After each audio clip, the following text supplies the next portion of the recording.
Exploring the four empires of Mesopotamia, here is the Assyrian Empire. Read aloud. Assyrian Empire. The next great empire in Mesopotamia was created by a warlike people called the Assyrians. Assyria lay to the north of Babylon. They rose to power in 900 BCE, when a series of rulers of Assyria began preparing for war. With a newly trained army, the Assyrians began to expand their territory. The Assyrians were feared for their military might and their cruelty. Their greatest achievements were their new weapons and their war strategies. They perfected the use of horses and iron weapons in battle. They also became greatly skilled at siege warfare. In a siege, army soldiers camp outside a city and repeatedly attack it until the city falls.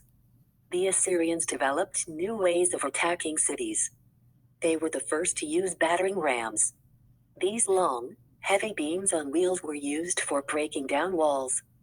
The Assyrians also built movable towers that were rolled up to a city's walls.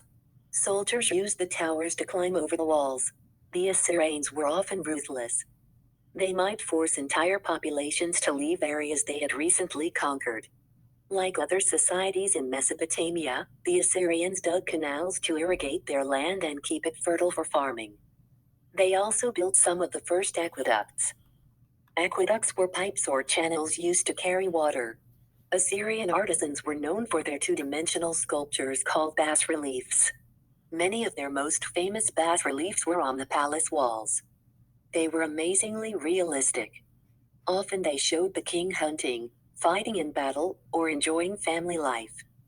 The Assyrian Empire lasted about 300 years. At its height, it stretched from Egypt to the Persian Gulf.